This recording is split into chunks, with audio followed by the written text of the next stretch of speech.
Para a continuidade do interrogatório do senhor Eduardo Cosentino da Cunha, presentes nas partes, inclusive também lá em Rio Grande do Norte e Campinas. Senhor Eduardo Cunha, o senhor respondeu as minhas perguntas do Ministério Público. Pois não, excelência. As perguntas do seu advogado. Pois não. E depois eu passarei para o doutor Marcelo Leal, que é lá do senhor Henrique Eduardo Alves. Por fim, os demais que se quiserem registrar as perguntas para o senhor. Pois não, excelência. Doutor Délio Lins Silva Júnior, por favor. Pode começar. É. Tem que puxar o microfone. Falta o microfone. Esse aí. Esse aqui. Vocês querem Esse aí também. Esse aqui tá funcionando. Ele vai mais que isso aqui. Mas mesmo assim grava aqui. É bom tentar puxar aí. Aqui. Vai ver esse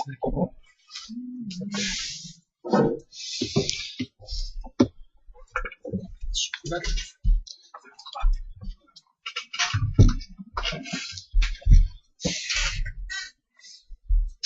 Excelência, enfim, muito do que eu ia perguntar já foi respondido, então sobrou realmente pouca coisa. Não vai ser nada perto dos outros dias, tá?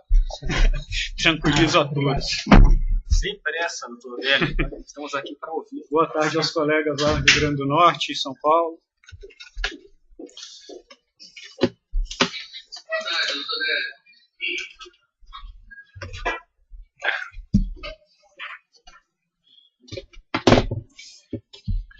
Eduardo, eu vou começar esclarecendo aqui. O senhor já falou aí em Benedito Júnior, mas só esclarecer qual era a relação que o senhor tinha com ele. Surgiu a informação em 2010, teria havido um jantar com Michel Temer, Moreira Franco, na residência oficial da Câmara. Queria saber sobre esse jantar, se existiu, para que foi isso. Bom, eu conheço o Benedito Júnior há muitos anos, não é de hoje que eu conheci o Benedito Júnior, acho que eu já conheci o Benedito Júnior há mais de 20 anos. Esse jantar, que eu já respondi aqui, o Benedito Júnior me avisou que tinha sido convidado pelo Moreira Franco para um jantar com o Michel Temer, na época era presidente da Câmara, e estaria o André de Souza também. E me avisou, perguntou se eu ia jantar, eu disse, não vou jantar, não fui convidado, não tem porquê ir, e não vou jantar. Mas ele me informou que iria jantar. E depois me informou que a razão do jantar foi pedido de ação eleitoral. Houve um almoço no dia seguinte também? Aí no dia seguinte, uma coincidência, eu não sabia que ia ter, eu até falei isso aqui, eu cheguei na residência oficial da Câmara, não sei se eu não me recordo exatamente, acho que o Henrique estava comigo, mas eu não tenho certeza. Eu cheguei lá no fim do almoço, depois do almoço, estava acabando o almoço, e encontrei um outro cenário de almoço, só que ao invés de Benedito Júnior estava o Léo Pinheiro. Aí eu até sentei, conversei um pouco com o Léo Pinheiro ali, e ele me contou o motivo do almoço, que era um pedido de doação, e que ele tinha aquecido fazer uma doação para a campanha do PMDB nacional, fez até de 5 milhões, fez oficialmente declarada, sem problema nenhum, e fez a doação. Estava o André de Souza lá, o Moreira Franco, e obviamente o Michel, que era o dono da casa. Lá em 2011. Foi aí que eu vi que fui procurar saber, eu não conhecia o André de Souza. Depois eu fui procurar saber quem era o André de Souza, porque eu não conhecia aquele personagem, não conhecia. Não, nenhumas, eu vi nesse dia, depois eu acho que eu encontrei uma única vez, quando, numa reunião até que é relatada aí, não sei quem foi, se foi o Cleto ou quem foi, que acabou sendo feita no meu próprio apartamento, já o Fábio Cleto como vice-presidente, aí foi o Henrique, foi o Vacareza e levaram esse André de Souza, que queria dizer que ia pedir demissão do cargo dele, do conselho curador, sei lá, do que ele tinha, e foi lá comunicar e foi agradecer, acabaram encontrando no meu próprio apartamento naquele momento. Mas eu não conhecia ali naquele momento. Vi, não conhecia, só cumprimentei, porque até relatado pelo Cleto aqui no depoimento dele, que ele participou de um jantar e que eu não estava presente, que é verdade, eu não estava presente, realmente, se houve jantar, eu não estava presente. Eu nunca jantei com o André de Souza. Tá, lá em 2011, quando o Michel Temer já era vice-presidente, estava, enfim, havendo discussão de cargos, o Benedito Júnior passou para o senhor alguma informação sobre o Moreira Franco? Ele fez algum pedido? Não, o Benedito Júnior me falou depois, quando já estava instalado o governo da Dilma, ele me falou que, fruto daquela reunião, ele tinha feito uma doação eleitoral bastante relevante para o PMDB, através do Moreira Franco, e que essa doação, sei lá, não estava em torno, não entendi, pode ser que eu tenha enganado, alguma coisa em torno de 16 milhões que ele teria passado. E o pedido dele foi que, já que ele estava sabendo que ia ficar com o PMDB, na realidade ele disse o seguinte: você, se o PMDB for participar, não deixa Moreira Franco comandar, assim, enfim, alguma coisa contra o Moreira Franco. Né? Naquela época, alguma palavra negativa sobre o Moreira Franco. Foi isso. O senhor passou essa informação para alguém? Passei para o presidente Michel Temer, na época vice-presidente, comuniquei a ele que eu tinha sido procurador de julho, tinha me falado que feito uma doação vultosa através do Moreira Franco para o PMDB, e comuniquei isso a ele naquele momento. E ele teve que reação? Ele ficou muito constrangido, a reação dele foi uma reação de indignação, mas se tomou providência, não me comunicou a providência. Tá. Não sei se ele foi checar o nome do Moreira, não sei se ele checou e o Moreira negou, enfim, meu papel eu fiz, eu comuniquei, aí a partir daí não é comigo. Tá. Sobre o Fábio Cleto, sobrou quase nada, agora eu não sei, tem uma pergunta aqui, Fábio Cleto ao Michel Temer, o senhor chegou a apresentar? Não sei se o senhor falou isso. Apresentei. Depois que ele tinha sido nomeado, na medida que eu o conheci, eu apresentei a Michel Temer. Depois que ele me conheceu, eu apresentei a Michel Temer. Para quê? Apenas para conhecer quem é a pessoa que tinha sido nomeada e que estava lá sendo atribuída ao PMDB. Pela representação formal, uma audiência normal, 5, 10 minutos, só para conhecer, apresentei e pronto. Tá. A última pergunta sobre Fábio Cleto, sobre os tais encontros de vocês, que ele disse que era semanal, ele mesmo disse que não, o senhor já falou aqui sobre isso, mas só um ponto para deixar claro, o senhor falou também que dos encontros com ele participavam outros políticos. Vários. E também que ele teria contato com outros políticos. Né? Vários. Não, normal, e é absolutamente normal, não estou nem colocando nisso, não é ilícito. O que aconteceu é que eu tinha vários pedidos de deputados da bancada que queriam audiência com o Fábio Cleto. A maioria era pedido de instalação de agência de loteria. Essa é bem franca a verdade. E que, na verdade, o pessoal até achava que era a área dele, era e não era, porque tinha rede, enfim, tinha uma confusão danada. E aí, o que eu fazia? Eu reunia, geralmente quando encontrava o Fábio, eu mandava os deputados irem para lá para encontrar e para fazer os pedidos dele, para evitar deles saírem do quórum das votações, por causa de uma audiência, porque uma audiência dá trabalho, ele sai, perde meia hora, o deputado volta, dá muito trabalho para o deputado isso, e geralmente essas audiências acabam coincidindo na hora que tem uma verificação de votação. Aí você precisa cumprir o quórum e não consegue cumprir. Então, isso é uma forma que eu fazia. Os deputados iam, vários deputados estiveram junto com ele em reuniões comigo, mas vários, do PMDB. Com outros deputados ele devia atender, devia receber, é um fato absolutamente normal. Ainda sobre Cleto, ele foi nomeado VIFUB, né? Sim. Houve alguma gestão para que ele fosse representante do comitê do FI? Nenhuma. Não há nenhum pedido do PMDB para nomeá-lo representante do comitê do FI. Isso é uma decisão do presidente da Caixa, Jorge Hereda, que ele alegou aqui que era a tradição essa que não foi mantida por Moreira Franco, porque era um antecessor que não era membro do comitê do FI, e tradição essa que não é ocupada pelo atual Delgino, que também não é representante do comitê do FI. Então, isso é uma decisão administrativa ou pessoal do presidente da Caixa que nomeou. Essa é a minha próxima pergunta, o senhor já falou.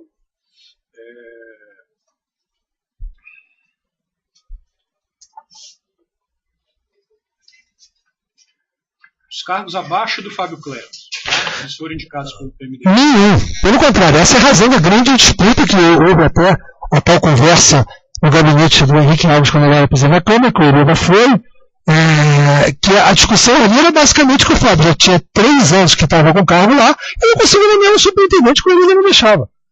Então, na verdade, todos os cargos abaixo do Fábio Cleto eram de responsabilidade do PT e do seu Jorge Hereda, que era o presidente da Caixa, a quem cabia o ato de nomear ou demitir o superintendente. Ao Fábio Cleto só cabia, se eu não me engano, pelo regulamento lá, um escalão abaixo do superintendente, que ele poderia fazer, na minha opinião. Acho que era isso. Mas de superintendente, eu não adiantava você nomear um abaixo do superintendente, o superintendente era contra. Então, era uma situação absurda, era uma rainha da Inglaterra. Foram realizadas muitas reuniões sobre isso? Alguma reunião na presidência da Câmara? Não, o que teve sobre essa discussão de cargos foi essa reunião na presidência da Câmara. E em todo momento que houve encontro com eles, isso foi falado. Não foram muitos, não, mas isso foi falado. Não porque quisesse ou não nomear. A questão é a seguinte, ou você tem a vice-presidência e podendo dispor dela, nomeando as pessoas para formar a sua equipe, então não a tenha. É melhor não ficar. Eu, por exemplo, não ficaria no carro que eu não pudesse nomear os meus assistentes de baixo para o meu trabalho. Eu não ficaria. Eu simplesmente sairia. Sobre uma das operações concretas aqui que a denúncia fala, Porto Maravilha, o senhor já falou, agora eu senti falta de algum comentário sobre o aditivo também que foi feito no Porto Maravilha. O senhor tem alguma coisa a falar sobre isso? Tem, posso falar com o maior prazer. Inclusive, o Benedito Júnior, no depoimento dele, disse que não houve nem pedido nem pagamento de aditivo. Até ele não reconhece. O que é uma coisa absolutamente estranha, né? Porque se ele diz que foi cobrado 1,5% do valor do projeto e o projeto Fábio Cleto não fez nada, no aditivo que ele efetivamente trabalhou, deveria ter cobrado, então. Qual é a lógica de cobrar do projeto e não cobrar do aditivo se fosse cobrar do projeto? Então, só por isso só, ele dizer que não teve nada no aditivo, que ninguém pediu nada, já mostra que está furada a premissa dele. Mas a verdade é o seguinte, com o aditivo, esse aditivo, ele se criou pela incompetência da Caixa. E hoje a gente vê, pela denúncia da ação conexa, onde tem o Vitor Hugo, a gente vê a razão pela qual foi criado esse problema. Por quê? Vou explicar por quê. A Caixa optou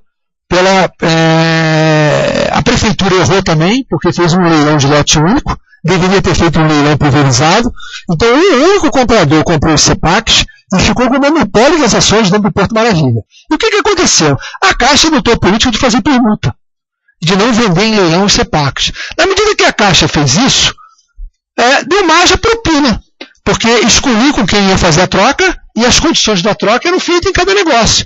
Na medida que tivesse leiloado publicamente como deveria ter sido feito, certamente não teria denúncia do seu Vitor Hugo aqui na ação Conex. Então, à medida que a Caixa fez isso, a Caixa não leiloou e fez permuta, porque aquilo é um fundo.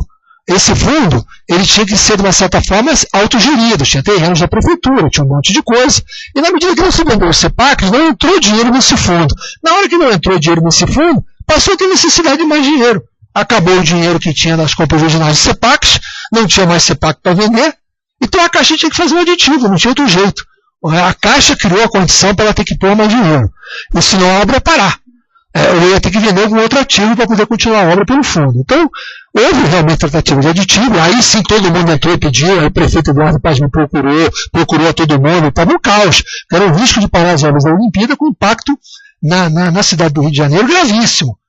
Então aí me demandaram, me procuraram, aí eu conversei com o Fábio Cleto, o que está acontecendo, o Fábio Cleto tinha se posicionado contrário, tinha dado um parecer contrário, não sei do que, aí me explicou qual era o problema era que tinha que ter uma autorização assinada do Conselho Curador de novo, o Ministério da Cidade tinha que aditivar orçamento, enfim, tinha uma confusão que não tinha danado lá, eu sei que, eu sequer tomei conhecimento que isso resolveu, mas que efetivamente até o fim de 2014 não tinha resolvido, depois de 2015 é possível que tenha resolvido, eu vou falar aqui que resolveu. Acabou o Ministério da Cidade aditivando orçamento, acabou tendo uma série de situações e acabou se perfeitizando. Então houve um aditivo causado pela incompetência da Caixa e pela operação de querer fazer permutas de CEPACs a preços absurdos de permuta, mas com negócios direcionados. E o que aconteceu? O Porto virou um cemitério.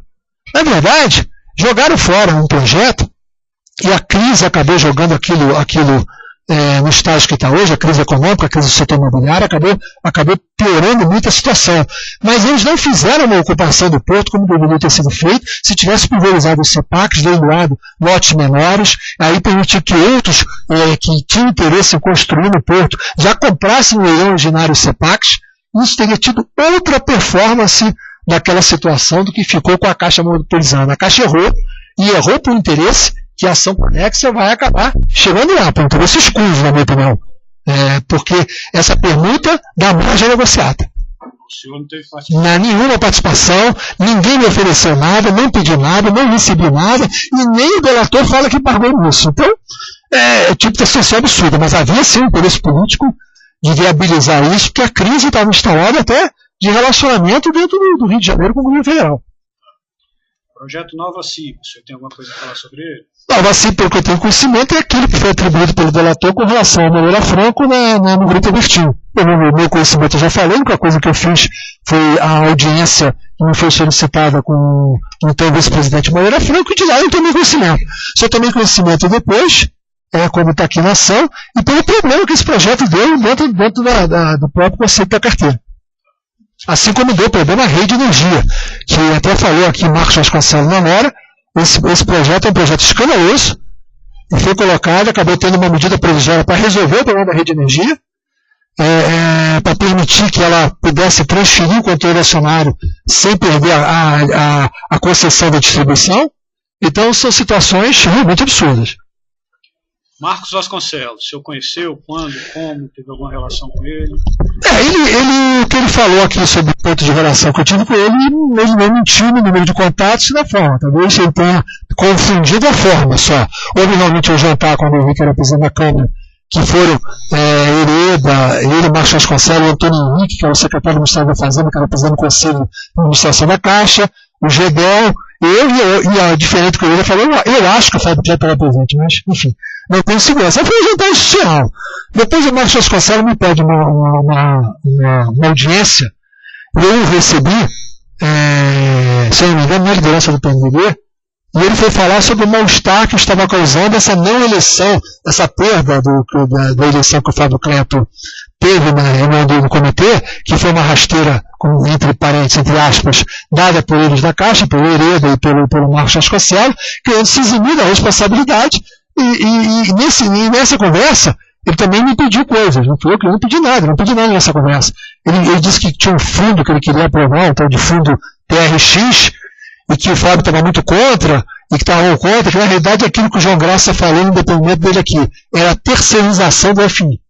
Era passar por um fundo, um valor grande de recursos, as quase 2 bilhões de reais, eles acabaram aprovando, e esse fundo que contraiu esse investimento fazia o papel de FI contratando operações individuais. Então terceirizaram o FI para um fundo deles, um fundo baiano aí. Ele é da Baiana, enfim, chamado TRX. Acho que eu não me engano, foi 1 bilhão e 800 milhões de reais.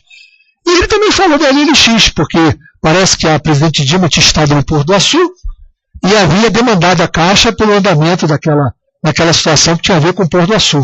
Foi isso as coisas que ele falou nessa conversa. A última reunião que ele cita, que foi no gabinete do então presidente Henrique Alves, essa discussão foi mais de cargos. Foi a discussão dos cargos e a confusão da Petrobras, que eles insistiam, que eles estavam atuando pelo governo de querer aprovar a Petrobras e o comitê não passava. Depois ele mesmo disse que voltou atrás, que já tinha se estourado Lava Jato e que não tinha sentido, enfim, foi isso que aconteceu. Esses 3 foram as 3 únicas vezes que eu encontrei o Sr. Marcos Vasconcelos, e isso ele falou a verdade. E o Jorge Hereda?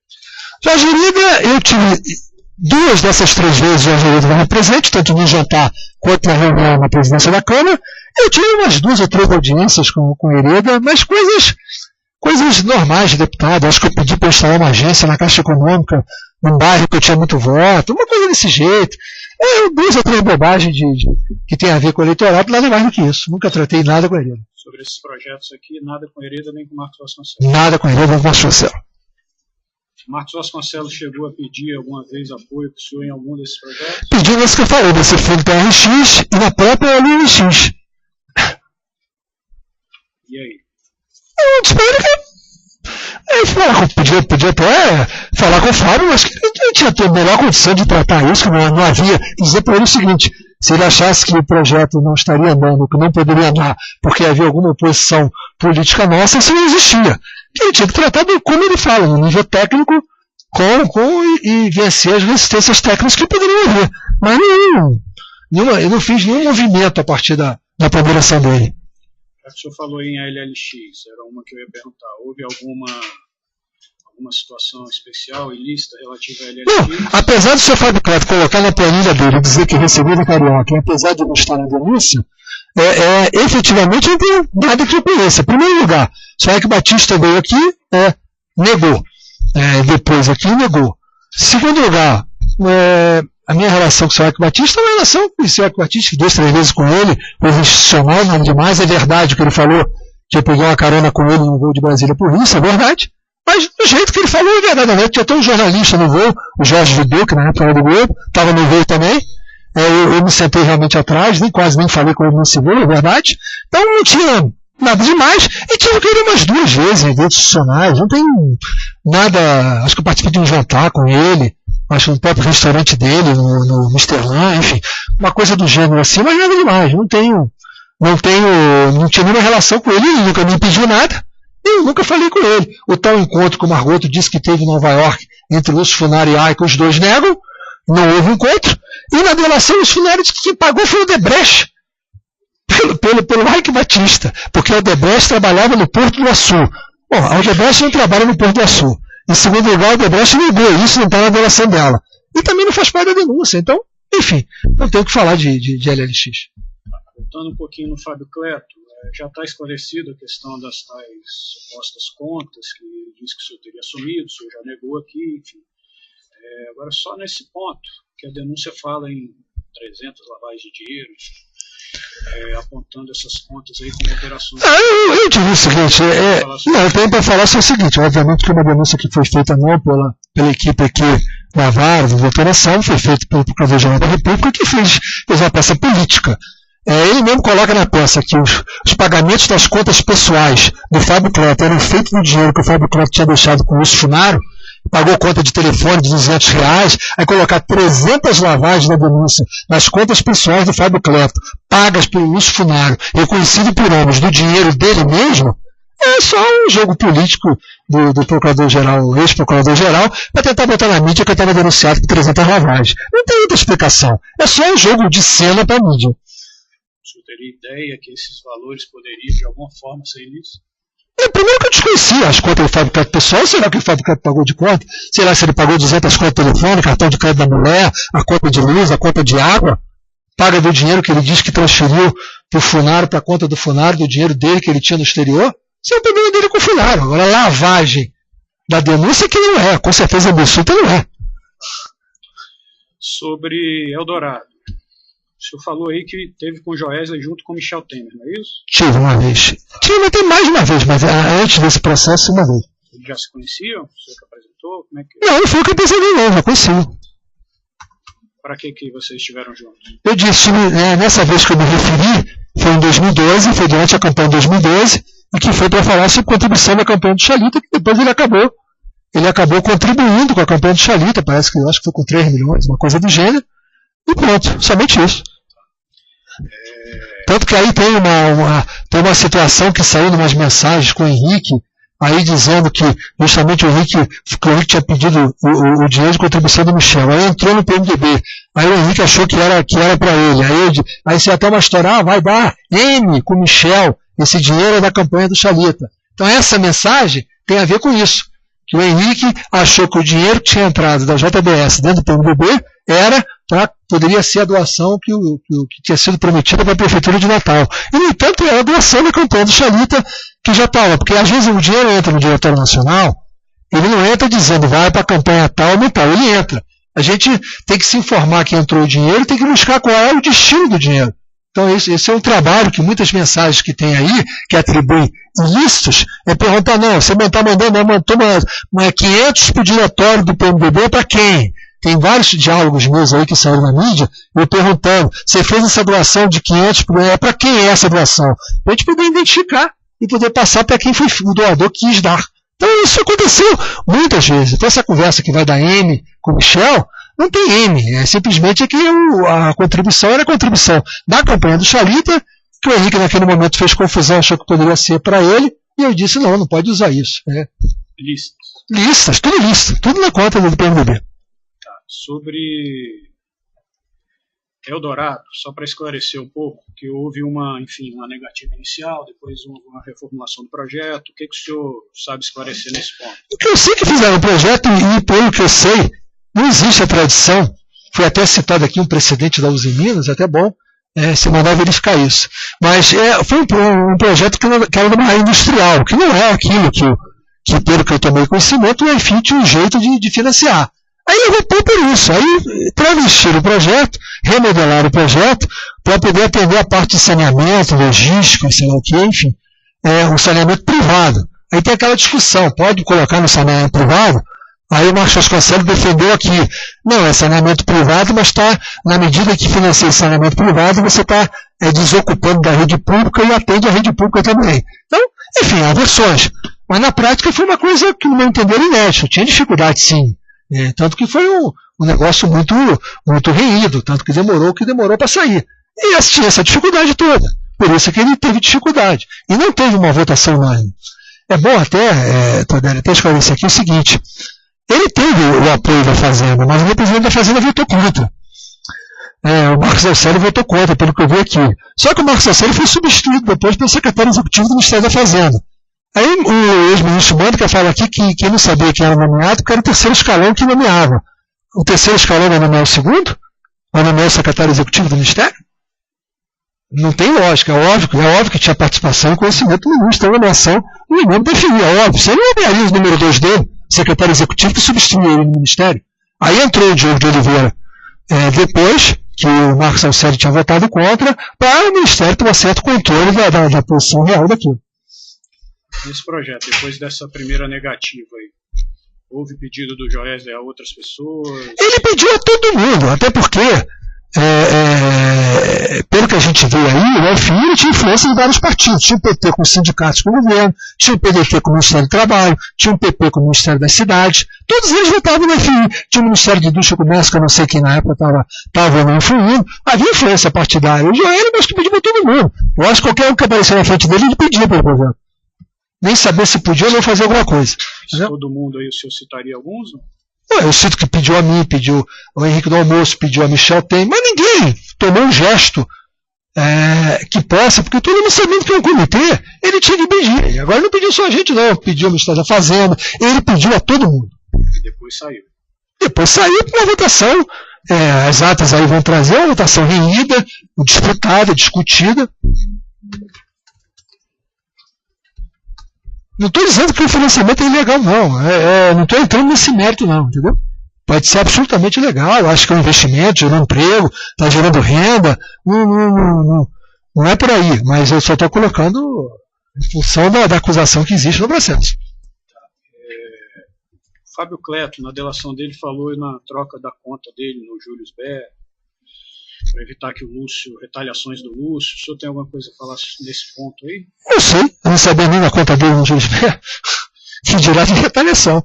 Ele já tinha relação de contas no exterior com o Lúcio Funari, tanto que ele transferiu da conta dele para outra conta. Eu acho estranho ele dizer aqui que encerrou a conta para que pudesse, como ele ia entrar na Caixa com medo de ser descoberto, e depois, um ano depois, ou 6 meses depois, ele abre outra conta.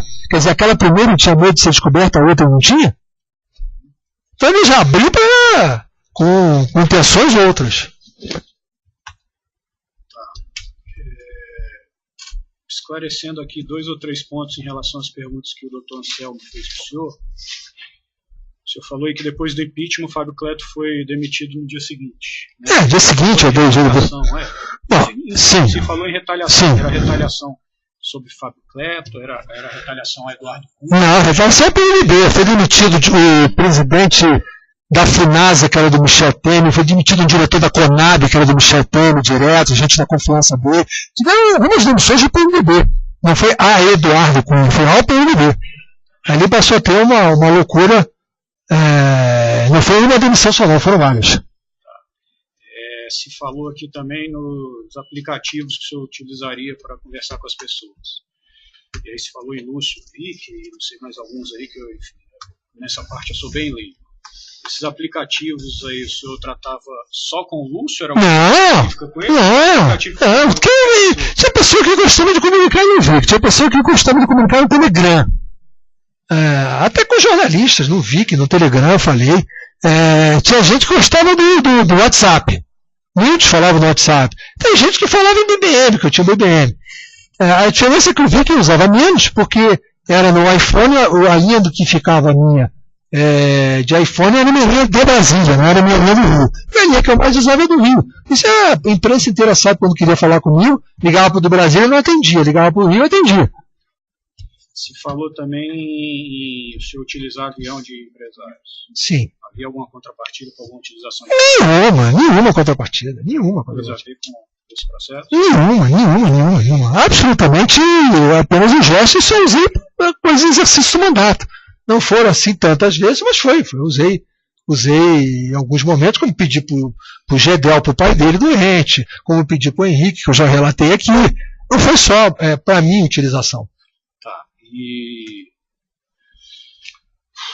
Falou-se também nas operações financeiras de vocês, que o senhor fazia junto com o Lúcio, falou-se no tal do anexo 4, né?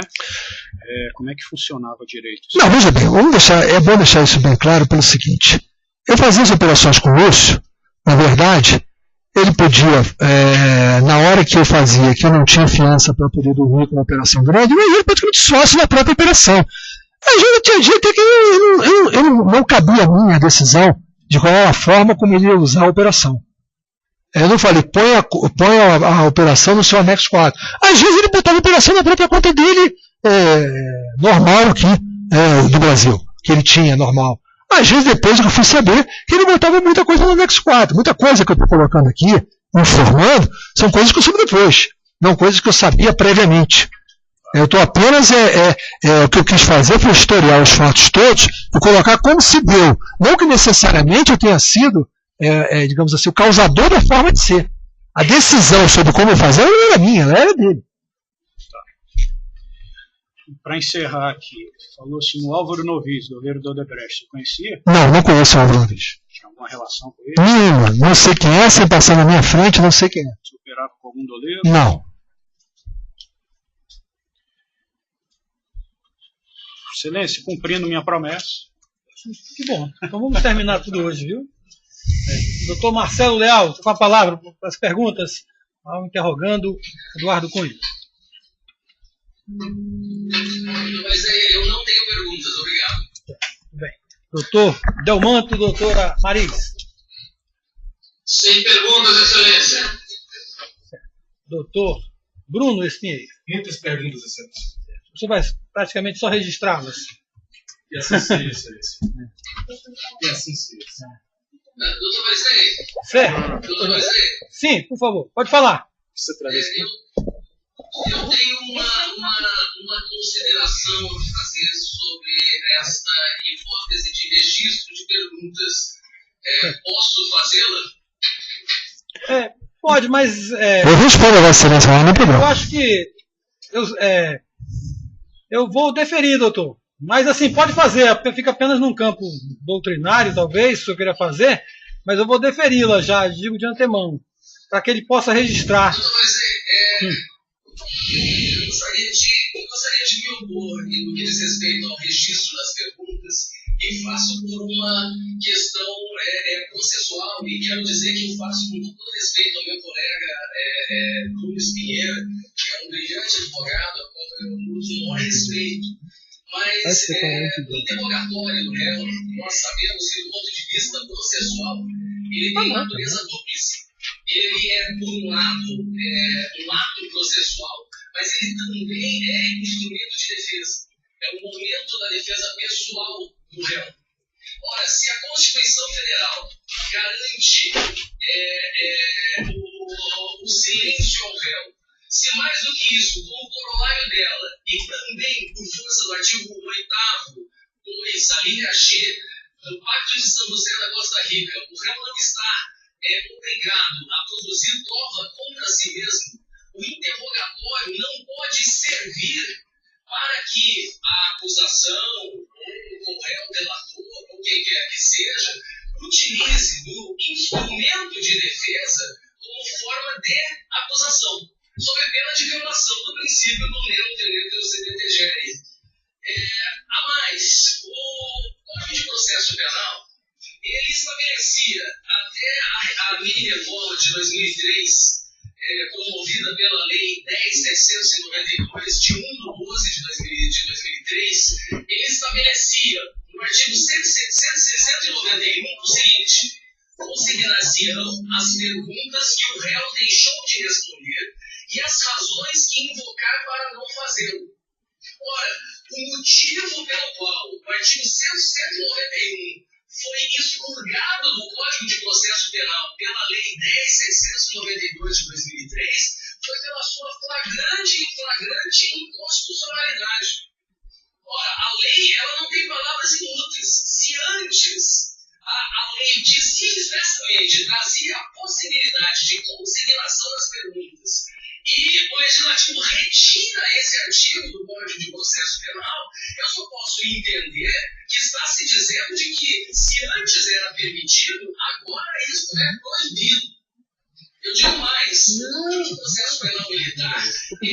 substantivo no parágrafo único do artigo 305. Ele diz assim: considerar-se-ão as perguntas que o acusado deixar de responder e as razões que invocar para não fazê-lo. A doutrina inteira processual militar, ela se coloca no sentido da inconstitucionalidade desse dispositivo. Eu chamo a atenção, por exemplo, do professor Renato Brasileiro de Lima, que, comentando o mencionado dispositivo, ele afirma: os dispositivos do Estatuto Processual Penal Militar são claramente incompatíveis com o princípio do nemo teletro CDTGR. Se o acusado é titular do direito ao silêncio, do exercício desse direito não se pode extrair qualquer consequência que lhe possa ser desfavorável. Eu vou repetir: do exercício desse direito não se pode extrair qualquer consequência que lhe seja desfavorável. Caso o acusado invoque seu direito de ficar em silêncio, não pode o magistrado ficar fazendo perguntas uma após a outra, consignando as perguntas que o acusado deixa de responder, como se o acusado estivesse cometendo uma irregularidade ao negar as respostas. Isso poderia servir como forma de pressionar o acusado. E continua dizendo: além disso, como os registros das perguntas não respondidas e das razões arguidas pelo acusado não podem ser objeto de valoração pelo magistrado, deve ser suprimida dos autos qualquer menção a tais elementos, a fim de se evitar influência indevida sobre o convencimento do órgão julgador. Eu chamaria também a atenção para o artigo do professor Auri Lopes Júnior, que também se posiciona nesse sentido. E para não alongar demais, eu termino dizendo que o Tribunal de Justiça do Rio de Janeiro teve a oportunidade de apreciar essa matéria. E, na ocasião, testou consignado: correção parcial, homicídio, interrogatório, direito ao silêncio, silêncio parcial dos réus. Reclamante que postula a consignação das perguntas não respondidas pelos acusados por ocasião de seus interrogatórios. Impossibilidade. Liberdade de escolha quanto à estratégia defensiva a ser adotada pelo acusado. Direito ao silêncio em sua completa dimensão. Constituição Federal, artigo 5º, inciso 63, Código Penal, artigo 185 e também artigo 114 e 121. E aí diz: réus denunciados pela prática do crime definido no artigo 121, parágrafo 2º, inciso 4, na forma do artigo 14, segundo âmbito do Código Penal, acusados que optam pelo silêncio parcial por ocasião do interrogatório, recusando-se a responder às indagações do Ministério Público. Possibilidade à luz de uma completa compreensão do direito ao silêncio. Proibição de que o silêncio seja interpretado em desfavor do acusado. Consequente vedação à consignação das perguntas não respondidas. De maneira, doutor Valisney, que com essas considerações, eu gostaria, apesar do senhor já ter se manifestado no sentido do referimento da consideração das perguntas, mas lembrando ao senhor que esse processo ele teve diversas idas e vindas por conta da imperação de habeas corpus, contra diversos atos processuais que podem atrasar a marcha deste processo, é que eu gostaria de formular um pedido no sentido de que seja indeferida as consignações das perguntas, com todo o respeito merecido, tanto à defesa do réu Lúcio Funaro, quanto ao brilhante advogado que o acompanha. São essas as considerações. Muito. Dois, né? Bem, doutor Marcelo, foram muito judiciosas as suas palavras, mas eu já tenho um entendimento no sentido contrário. Vejo que não há nenhuma violação ao direito de defesa, sempre garantiu o direito, desde que não sejam constrangedoras, do inquiridor fazer as perguntas, ou seja, do advogado, né, da parte fazer perguntas para o corréu. Então eu vejo que não há nenhuma violação ao direito ao silêncio, ele mantém o silêncio dele, vejo que não vai haver prejuízo nenhum a essas perguntas, não há nenhuma vedação nem no Código de Processo Penal, nem na Constituição. Então eu acho que é até mais democrático que houve até referências ao corréu aqui, que o seu advogado faça as perguntas deixando-as registradas. Jamais vou interpretar o silêncio dele como desfavorável a ele, apenas dando direito à parte, ao CORREL, que foi mencionado aqui diversas vezes, a fazer perguntas para que ele possa, para que essas perguntas fiquem registradas de algum modo nos autos. Tá certo? Mas respeito à posição. Doutor Bruno Espinheira, por favor. Eu posso ir nesse meio tempo pelo toalete? Pode fazer as perguntas, não, só para eu... Não, o senhor tem que ficar aí, que ele tem que fazer as perguntas. Também aí já vai ser um desrespeito ao inquiridor. Excelência, antes das perguntas, se o réu está precisando ir ao sanitário, eu acho que é um estado de necessidade. Eu vou fazer uma introdução, né? Espero contar com a colaboração do Dr. Délio e do Dr. Marcelo. E, na verdade, há tempo suficiente antes da primeira pergunta que o réu possa ir ao sanitário. Né? Então, assim, ignorar esse arrazoado inicial é um direito constitucional que o assiste. Não responder, idem. Agora, não me deixar exercer esse direito, Dr. Marcelo, o senhor me desculpe, mas o cenário que o senhor expõe do ponto de vista jurisprudencial talvez caiba num cenário que, na verdade, não condiz com uma realidade do século XXI. Então, eu já impetrei um habeas corpus contra a oitiva via Skype, que na realidade é algo a ser discutido, não tem nada pacificado. Talvez Vossa Excelência possa impetrar um habeas corpus e conseguir retirar dos autos as minhas perguntas.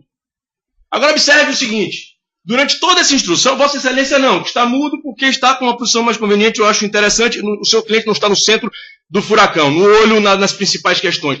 O doutor Délio fez perguntas aqui, quase que do dia do batizado da filha do meu cliente, e eu obrigatoriamente me mantive silente, por entender que essa ampla defesa, ela é realmente, efetivamente, um cânone constitucional inafastável. Só que aqui, doutor Marcelo, está um advogado de defesa. Aqui não está o Ministério Público, nem o magistrado querendo fazer consignar perguntas. Eu estou defendendo o meu cliente, que foi agredido.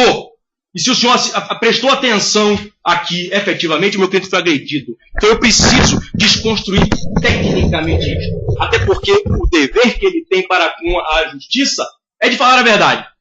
Enquanto que o senhor Eduardo Cunha e o seu cliente não têm esse dever. Portanto, por igualdade de armas, ele precisa ter voz. Ou vai ficar a última palavra nesse sentido? O Ministério Público não está fazendo consignar perguntas que não foram respondidas. O juízo, muito menos.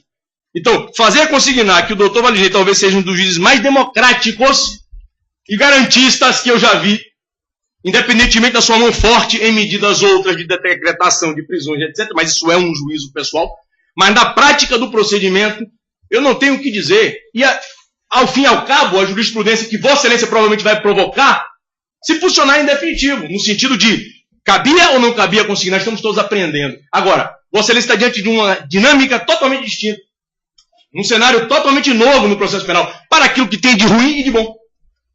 Porque eu também não gosto de muita coisa que tem nesse processo penal moderno. Mas, acima de tudo, eu estou exercendo a ampla defesa, sim, senhor. E eu não posso admitir que quem quer que seja cerceie, até porque, repito, passei horas e horas ouvindo histórias da carochinha sem poder me resignar. Então agora é hora das minhas histórias da carochinha consignadas e, eventualmente, depois riscadas, se for o caso.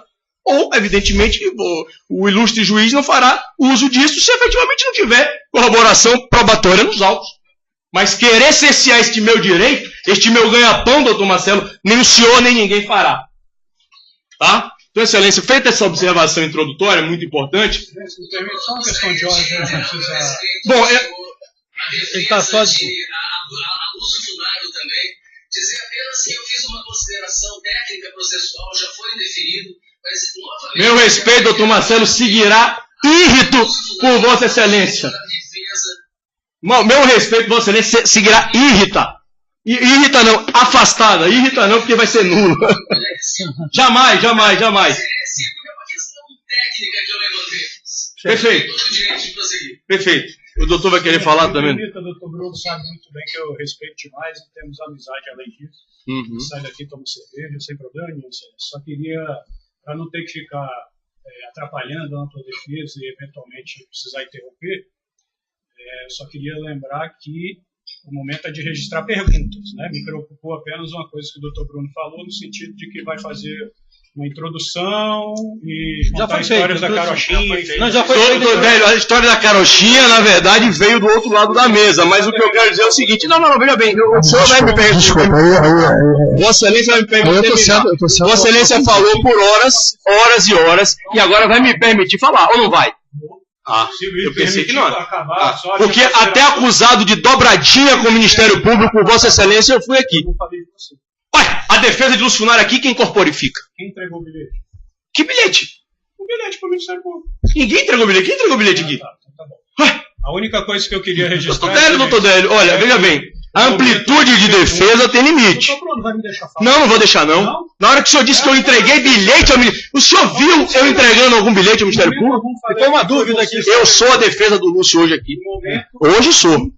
Aliás, eu vou querer saber do seu cliente quem é a defesa do Lúcio que tentou operacionalizar uma parceria de delação. Porque, neste momento, eu sou a defesa do Lúcio. Colocar a palavra na minha boca e não vai... Não, na sua não. Eu quero ouvir aqui e perguntar. Bom, o senhor vai permitir eu continuar?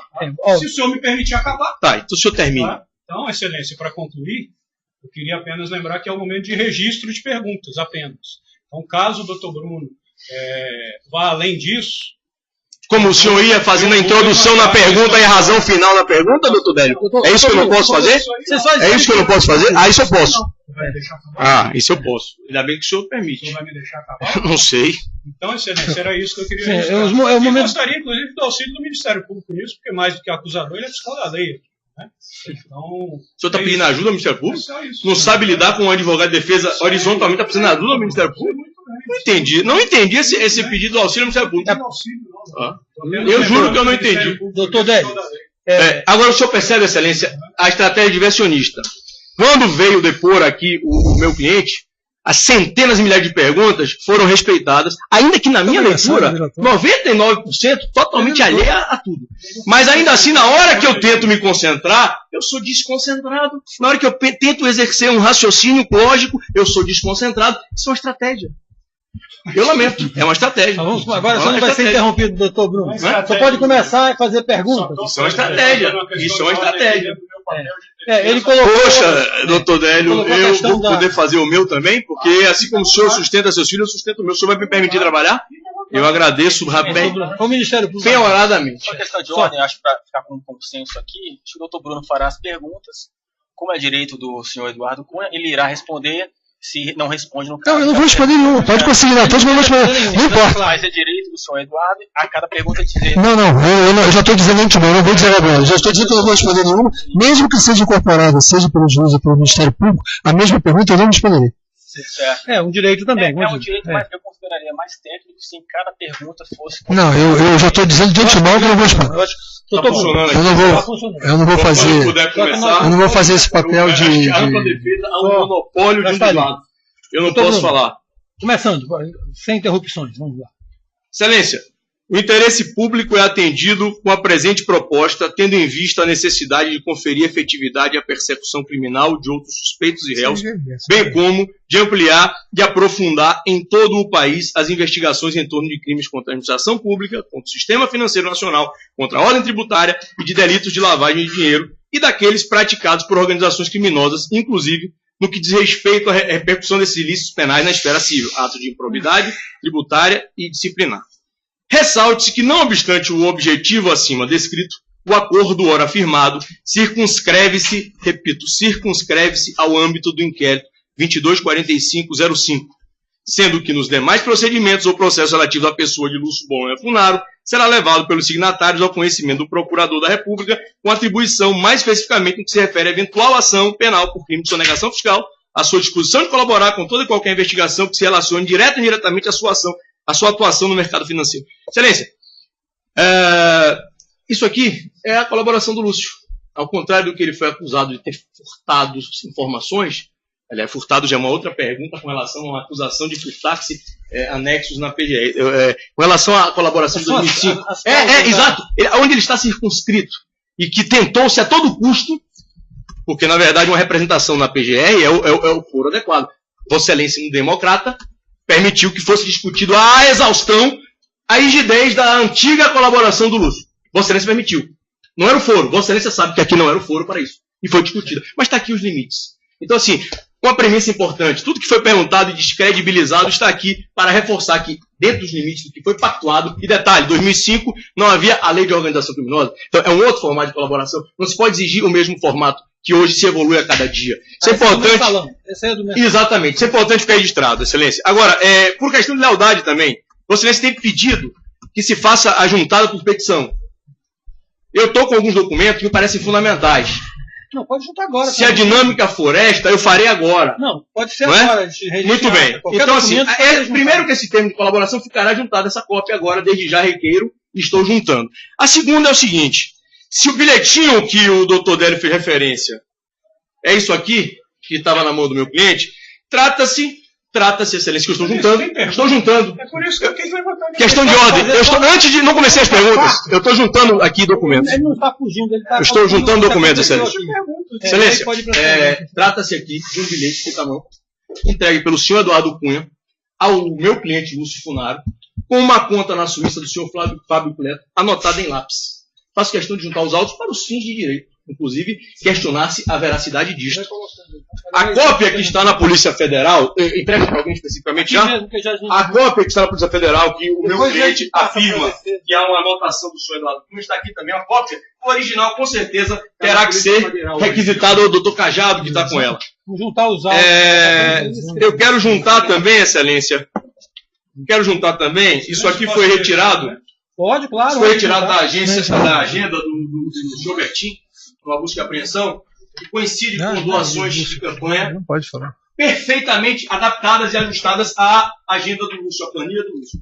Foram apreendidas na agenda do senhor Bertin. Tá? Gostaria de fazer juntar. E também fazer juntar essa anotação aqui em cópia, a mão do Henrique Constantino, que fala de um acerto de R$1 milhão. Eduardo Cunha também gostaria de fazer juntar os autos. Por fim, não é cabeça de bacalhau, mas aqui está a famosa carta de demissão em 2 vias, assinadas no original.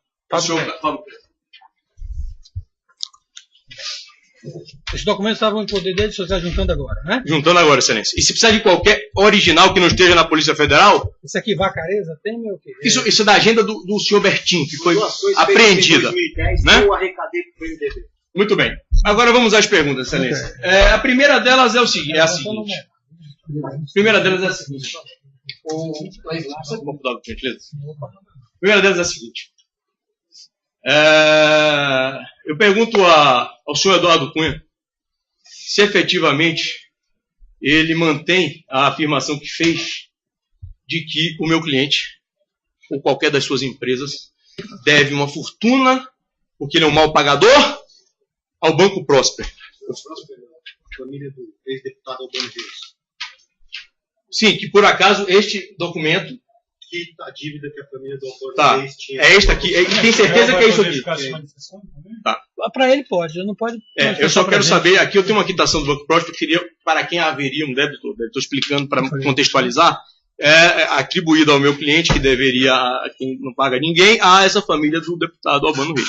E aqui está um termo de quitação da diretora deste banco sobre esta dívida. Então, assim, eu gostaria de juntar, inclusive, também, totalmente alheio aos autos, como 90% que foi debatido, infelizmente, aqui até então, mas eu faço questão de juntar, o original está com o Lúcio, se alguém for impugnar essa cópia, nós juntamos uma original para ser reconhecido aqui, inclusive daqui, que teria essa quitação em aberto da tal dívida que o seu cliente afirmou que o Lúcio tinha por conta dos débitos com os filhos do deputado Albano Reis. Né? Muito bem. Então, seguindo.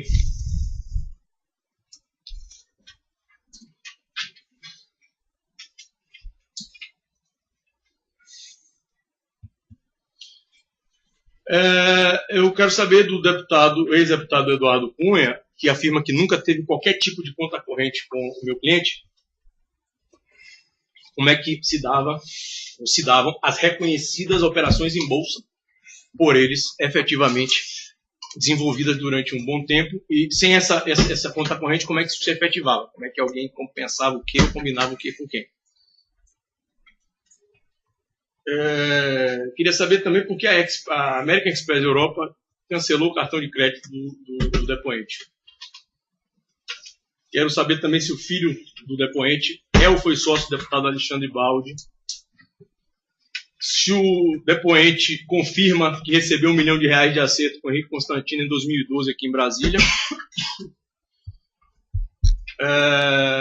Bom, na linha de tentar abalar a credibilidade da colaboração do meu cliente, afirmando que o Lúcio praticamente era um nada, que ele não conhecia ninguém, que ele nunca fez nada e que, convenientemente, muitas vezes era um maluco também. Um maluco oportuno para quando é conveniente. Então, as perguntas são, esse tal maluco teria apresentado o senhor Ricardo Sérgio de Oliveira para o depoente? E o senhor Henrique Borenstein, maior acionista pessoa física do Bradesco? E o senhor Carlos Gereissati, um dos maiores empresários do país, maior dono de shopping centers no Brasil? Teria apresentado o senhor Naginar, um dos mais conhecidos investidores do Brasil, o senhor Joesley Batista, o senhor Natalino Bertin, o senhor João Alves Queiroz Júnior, dono da Hipermarcas, e o senhor Henrique Constantino. E grande parte deles, inclusive, doadores de campanha do ex-deputado. Registrar, e aí, né, Vossa Excelência, isso não cabe bem como uma pergunta, mas foi imputado ao Lúcio irregularidade diante do senhor José Oswaldo Morales. É importante ficar claro que na anexo patrimonial da colaboração dele está perfeitamente delineada essa realidade e essa relação com o senhor José Oswaldo Morales. Também queria saber do ex-deputado se ele confirma que o valor do flat comprado por Vampeta foi realmente, diante de Vampeta, foi 995 mil como consta da escritura, ou se foi pago algum valor por fora do que é registrado. Importante também deixar claro que tudo sobre a CEBEL foi juntado, entregue ao Ministério Público pelo senhor Lúcio. Queria saber do senhor deputado se ele recebeu depósito em sua conta Glorieta LLP na Merrill Lynch, proveniente do Lúcio Funaro. E a propósito, se Sua Excelência, né, falou algo a respeito de se buscar contas, que é algo que ele tem, e o Lúcio, na verdade, deixou aberto às autoridades brasileiras absolutamente tudo que fosse referente a ele, a sua família, e assinou um acordo que quebra do sigilo da conta, quebra o sigilo dele, que essa conta fatalmente vai aparecer da Glorieta, do Banco CBC New York, Trend Bank Antigua e Credit Suisse. Se o ex-deputado sabia que operava via anexo 4, como admitiu em juízo, e que fez essas operações cometendo crime, né? Porque esse tipo de operação só pode ser usado por investidores estrangeiros. Afirmou que o Lúcio não teria dado dinheiro ao ex-deputado Henrique Alves. Se ele realmente confirma isso, se ele tem como confirmar que isso nunca aconteceu. O aplicativo VIC está claro que o deputado já reconheceu que utilizava com várias pessoas, inclusive o Lúcio, enquanto a BBM, o Lúcio não usa desde 2014. Por isso que não tinha recado. Sim, não há recado, porque o Wiki destrói tudo. Não, o recado dele na minha música. Isso, mas já não tinha recado porque o Wiki não apaga a mensagem. Como é que ia ter recado? Foi mencionado também a TAM, o Lúcio, a relação com a TAM. Na verdade, fica claro que o Lúcio recebeu uma indenização por acidente de um avião dele. Então, não tem nada que o Ministério Público vai descobrir com relação a TAM. Agora, o que é importante? E aí entra o interesse do advogado que nos fala, doutor Délio, porque se estivesse na minha cadeira, o senhor talvez fizesse essa pergunta também. O seu cliente afirma que uma pessoa de nome Tony Garcia seria intermediário de um advogado Lúcio para fazer uma delação conjunta. E eu queria saber quem é esse advogado. Porque esse que está aqui, com certeza não é. Mas vamos lá. Desde 2006 foi afirmado que o ex-deputado não janta com o Lúcio, mas em 2014 o ex-deputado teria jantado com o Lúcio no Rio de Janeiro, na casa de Arthur Pinheiro Machado. E em 2016 ele teria almoçado na casa, 2016, na casa do Lúcio Funaro com o senhor Carlos Gereissati, além de ter recebido doações de campanha, né, assim como o ex-deputado Henrique Alves. 2014, desculpa, 2016 não, eu queria aqui. Se o ex-deputado almoçou com o senhor Lúcio Funaro, Delfim Neto, Nagy Narras, Eurípides Moura, em 2014, na casa de... Esse é 2016 mesmo? Então foi antes de julho.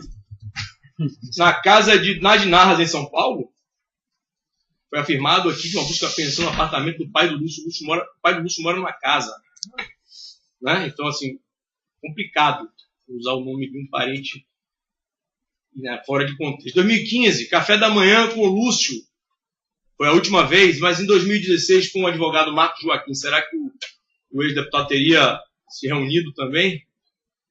Na base aérea, com o presidente Michel Temer, né? O próprio presidente reconheceu em nota de palácio, né? Agora, qualquer dúvida, evidentemente, as câmaras de circuito interno da Infraero podem desfazer esse equívoco. Queria saber também do ex-deputado quem marcou o almoço do ex-deputado com o presidente do Paraguai e quem teria pago a despesa do voo para o Paraguai. O ex-deputado afirmou que dos currículos apresentados tinha um senhor Aldo Galeano Júnior, que aí ficou a dúvida, eu ia perguntar ao ex-deputado se é um policial civil, como é que ele ia ser diretor da CEF, sem demérito, mas não sei se havia currículo para isso. Né? Se o ex-deputado afirma tanto e tenta hoje se desvencilhar do Lúcio, né?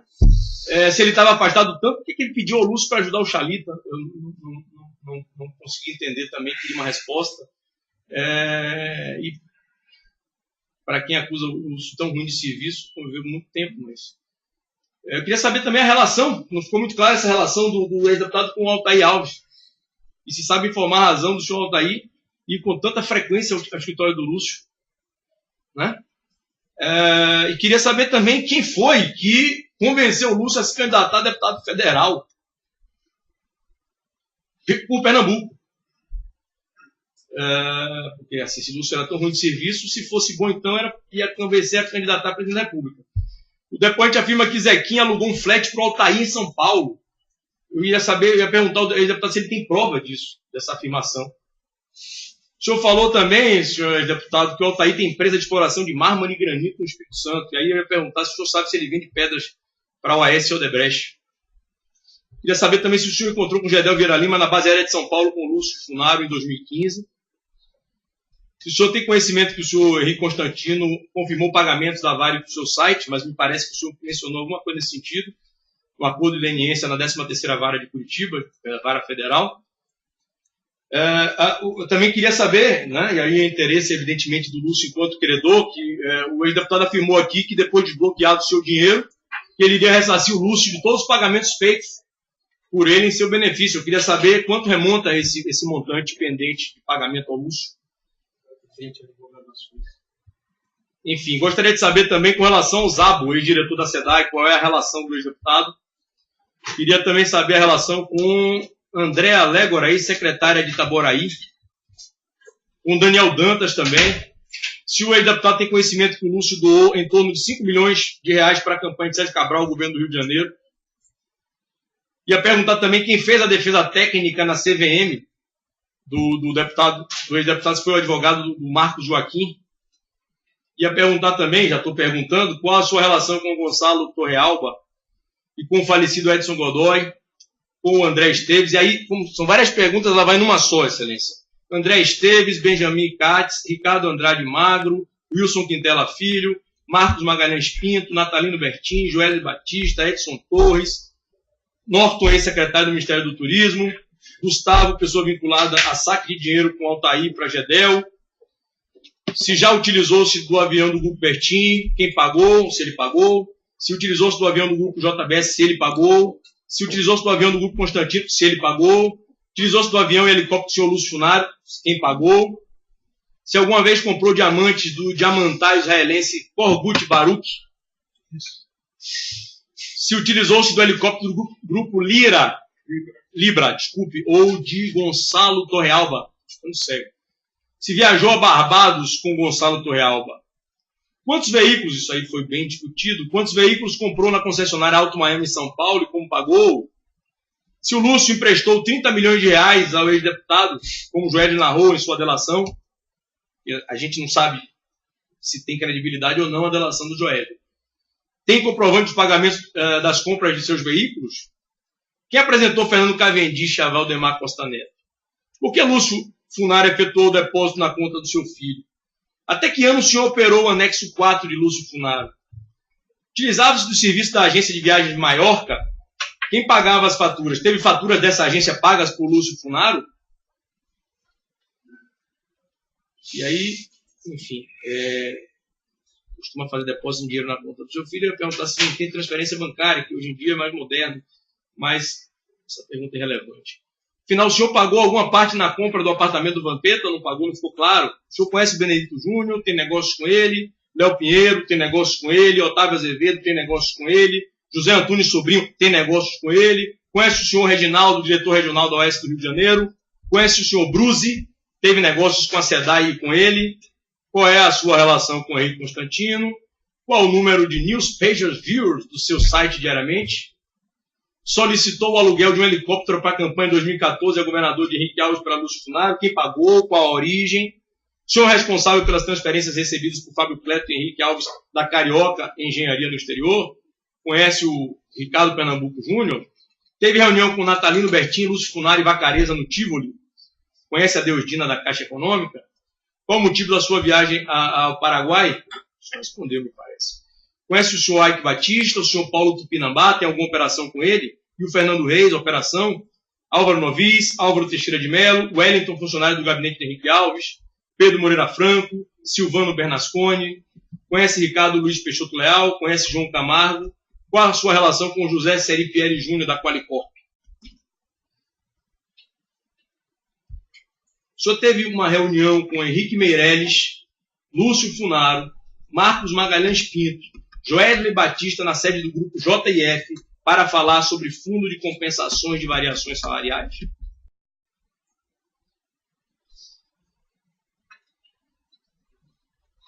Olha como está rápido quando as coisas não têm resposta, tá vendo?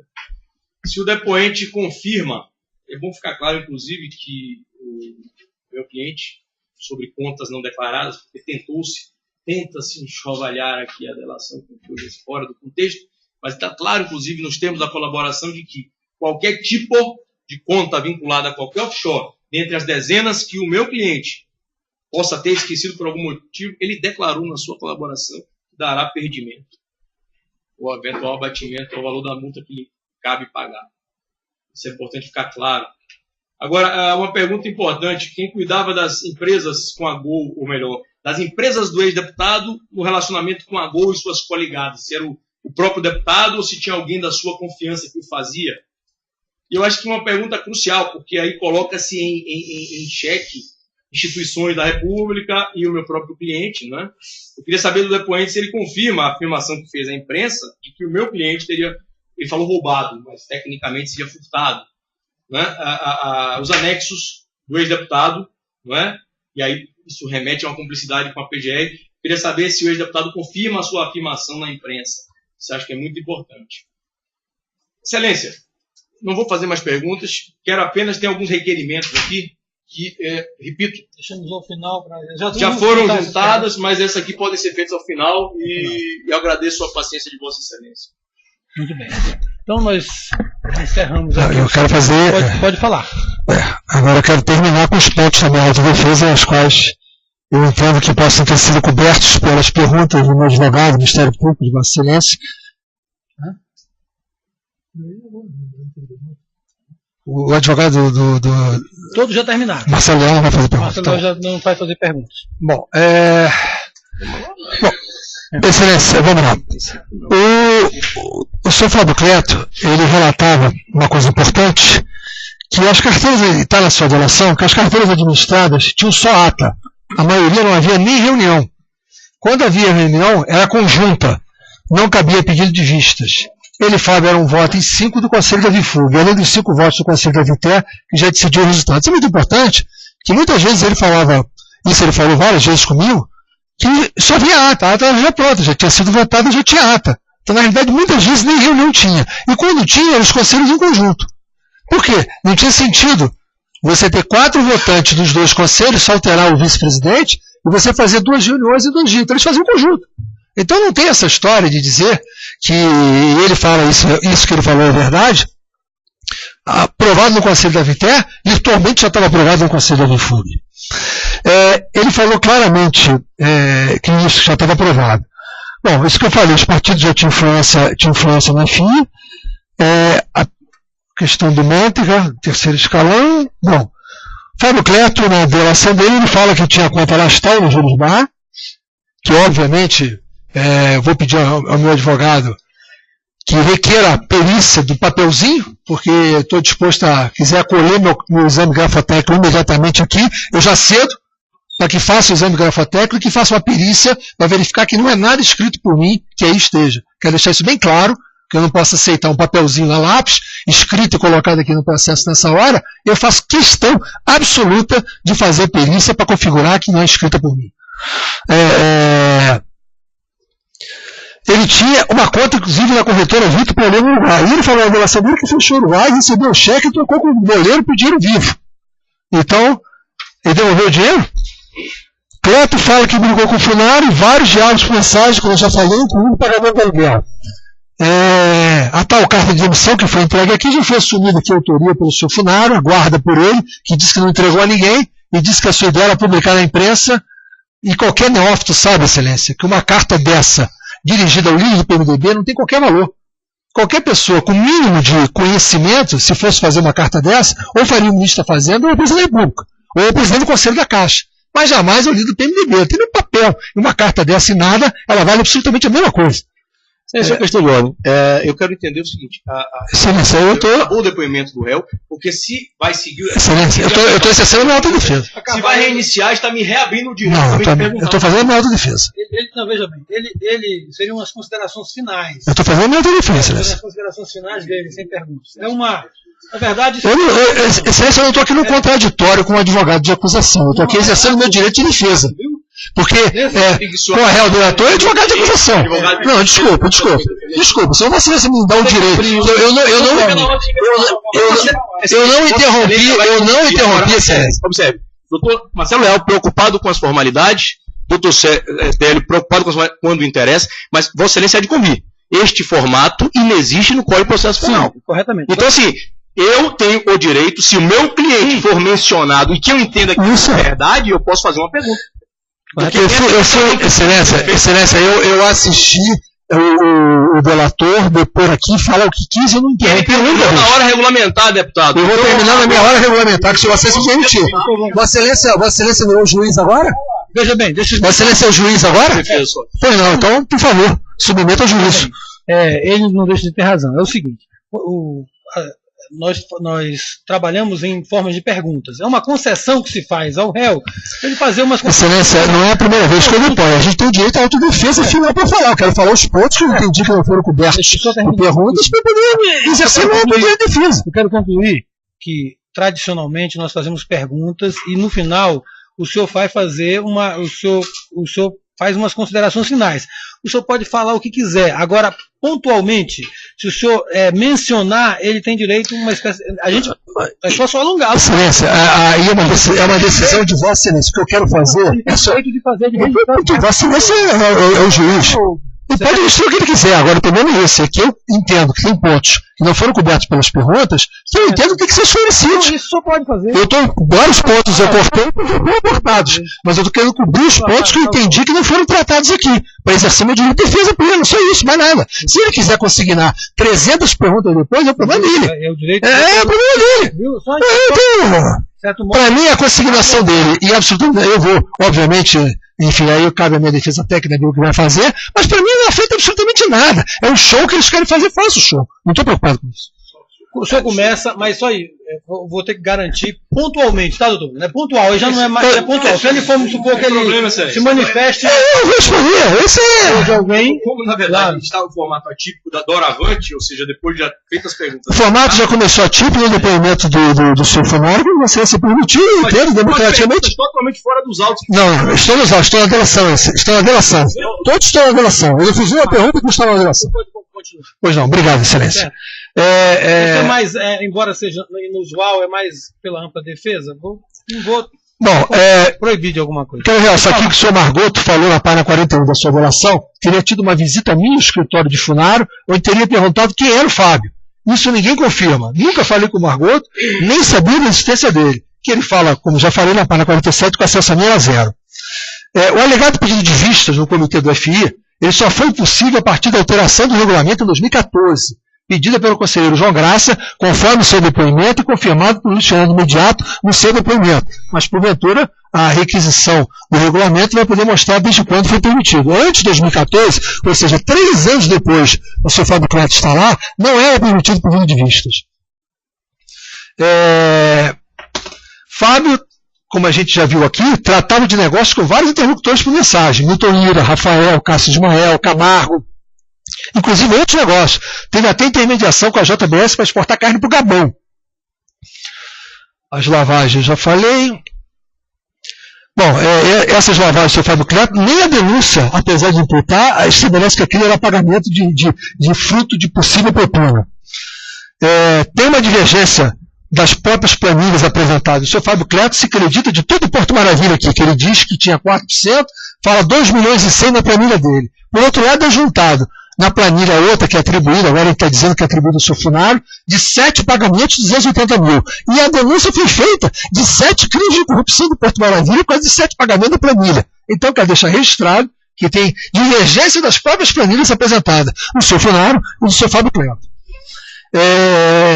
Bom, vou voltar a falar apenas uma única coisa sobre a conta no exterior, que eu já disse que estou pedindo ao meu advogado para peticionar e entregar o perdimento. Não tem qualquer conta glorieta, como eu falei aqui. Em 2005 ela foi encerrada, foi um período 3, e se alguém outro que fez depósito, que prove. Eu quero a quebra do sigilo da conta glorieta, mas eu pedi isso na apelação do TRF4, que se preceda toda a quebra de sigilo da glorieta, porque eu quero, inclusive, comprovar a origem do que estão discutindo lá de possível origem. Então, eu estou pedindo a quebra de sigilo da glorieta. Se vai ser esse conceder e vier, vai ser muito bem-vindo da parte da defesa. E qualquer outra conta que não seja essa, do perdimento. Você agora de pegar na denúncia, como foi feito esse aqui, que está na denúncia de relação criminosa, pegar um pagamento da Odebrecht, que o doleiro da Odebrecht fala que pagava que a Odebrecht tinha um banco em Antigua e queria dizer que a conta da Antigua do PMDB, isso é um negócio tão absurdo, tão ridículo. Não tem prova disso, a conta era do próprio operador lobista, doleiro da Odebrecht, e queria dizer isso atribuído a alguém do PMDB. Tem que se provar. Eu estou aqui, eu entrego aqui todo o perdimento de qualquer coisa que tem em qualquer lugar do mundo, que não seja a que esteja dentro da ação da 13ª Vara Federal.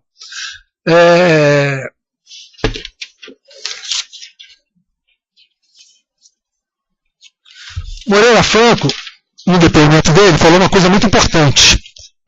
Ele disse que a atribuição dos conselhos da VIFUG e da VIFE eram diferentes, que a VIFUG tratava apenas do enquadramento da operação e a VITEC tratava do conteúdo dos projetos no seu conselho. Ou seja, cabia a VIFUG apenas dizer se aquela operação ia ser enquadrável ou não, mas quem analisava o mérito da proposta era o conselho da VITEC.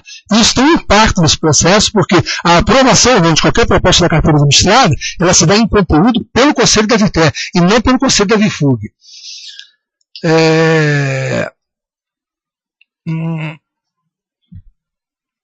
Bom, como eu já falei, a denúncia fala de Porto Maravilha, com Apolo, Sanetis, Rastec, BR Vias, Brado, Lança, Morumbi, Petrobras, CSN, Realma, Peixe Energia. Eldorado, além de 3 casos debatidos que não fazem parte da acusação. LLX, o AS Raposo Tavares, e tem também a delação do Benedito Júnior, do Odebrecht Transporte, que fala do Odebrecht Transporte. E surgiu nova CIB pela delação do senhor Lucionário. Agora, a denúncia é baseada em planilhas dos delatores. Mas, à época, a PGR que fez a denúncia escolheu, já falamos isso aqui, quem ela ia denunciar. Em primeiro lugar, não há qualquer prova entre os relatores das acusações. Eles se confirmam e se contradizem com relação ao Lucionário. A delação dele se aceitava qualquer coisa que ele falasse, desde que me colocasse. A Odebrecht usa um sistema de computador com apelidos, onde a palavra deles vira verdade. O que é pior, nem no sistema dele eles encontram, não é o contrário, porque não está dizendo que era para me atribuir um apelido, aquele apelido seria o Eduardo Cunha. Quer dizer, é essa a situação da Odebrecht. Inclusive, o delator Fernando Reis, quando depois, no termo de compromisso dele, número 24, ele fala que os sistemas da Odebrecht não eram precisos. Tem essa afirmação dele no TC 24, quando tinha divergência de outras coisas, de outros pagamentos dele. Ele fala, o sistema, nem ele sabe que o sistema era preciso, ou apelido atribuído, e naquilo que o seu Benedito Júnior colocou com relação a mim, ele não encontrou os pagamentos que ele diz que pagou. Aí, perguntado pelo Ministério Público, ele diz o seguinte, se o deputado Eduardo Cunha não reclamou, eu presumo que ele deve ser recebido. Ou seja, a prova é a presunção. A prova não é o fato.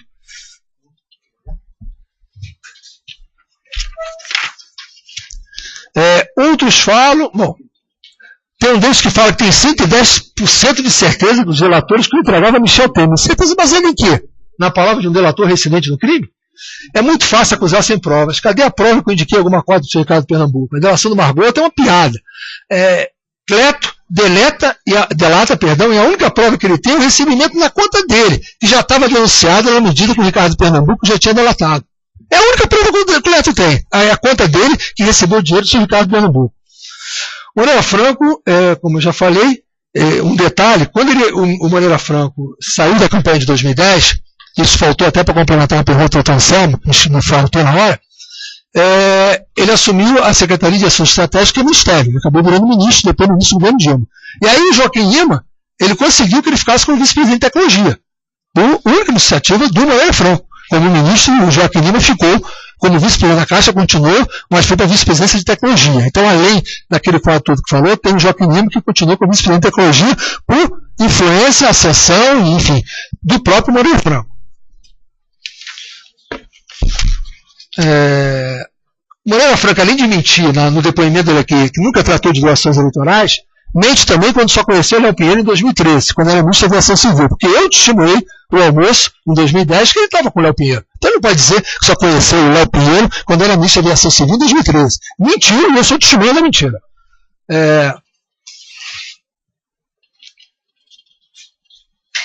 Benedito Júnior, nos seus termos de compromisso 26 e 27, ele fala dessa operação da Odebrecht Transporte, fala desses 13 milhões e meio, que era com o André de Souza, mas que deu o nome Quitação 2, que eram 2 pessoas, não sabe quem são as 2 pessoas, que o André de Souza nega, e fala também, no termo de doação, de contribuição eleitoral com base no Odebrecht Transporte para o FI. Também, da mesma forma, não tem o registro, tem a transferência para o doleiro, e ele diz que a transferência do doleiro é minha. Está lá, está dentro da doação, está aqui. A planilha juntada, que faz parte da acusação, já falei do Porto Maravilha, o Cleto junto, foi um pagamento duplo do Porto Maravilha, foram 7 pagamentos que estão na planilha de serviços finais de 280 mil, mais os 2 milhões e 100 que o Cleto disse que recebeu, e mais os 2 milhões e 155 mil dólares que ele recebeu da Carioca. Essa história está mais explicada. Ele fala na página 8, termo 25, isso que deduz que eu tenha recebido, o Benedito Júnior. Ele fala, e tem tanta contradição sobre essa data, que só para dar mais ênfase naquela situação do pagamento desse Israel Discount Bank, que foi em 10 de agosto de 2011, que o Benedito Júnior fala em vários momentos diferentes nos seus próprios depoimentos. Talvez fala que outubro, talvez fala que foi 5 ou 6 meses depois que o Cleto assumiu, mas o fato mais relevante é o Ricardo Pernambuco me pedir por e-mail a reunião em 16 de agosto, que é superior à data de 10 de agosto. Bom, no caso do aditivo do Porto Maravilha, o Benedito Júnior fala, o termo 25, que eu não pedi nada. Isso está muito claro aqui, dentro do depoimento dele. Vitor Hugo, funcionário da Vitel denunciado da ação conexa, foi quem tratou de tudo no Porto Maravilha e ainda foi quem solicitou a alteração que levou à necessidade da nova votação. A atuação, já falei que prejudicou muito a cidade do Rio de Janeiro, essa monopolização. Marcos Vasconcelos fala, inclusive, sobre esse problema que teve com a prefeitura, de um atrito com a prefeitura, eu falei esse depoimento dele aqui, dizendo que uma declaração dada pelo Eduardo Paes, que a Caixa queria ganhar mais que o traficante de drogas. Usou esse termo aqui.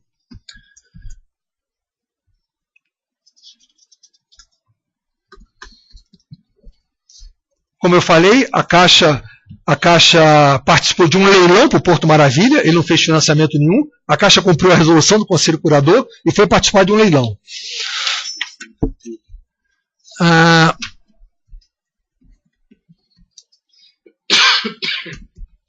O senhor Fábio Cleto, no depoimento dele aqui, disse que não sabia que tinha sido liberado tudo da Rastec. Os recursos, o administrador do recurso, do FGTS, era a Bifug. O gestor era a Viter. Toda vez que tinha um pagamento que tinha que ser feito, era passado da Bifug para a Viter. Foi o que eu entendi na instrução probatória. Então, se ele passou 245 milhões e não foi pago 245 milhões, 145 milhões voltaram.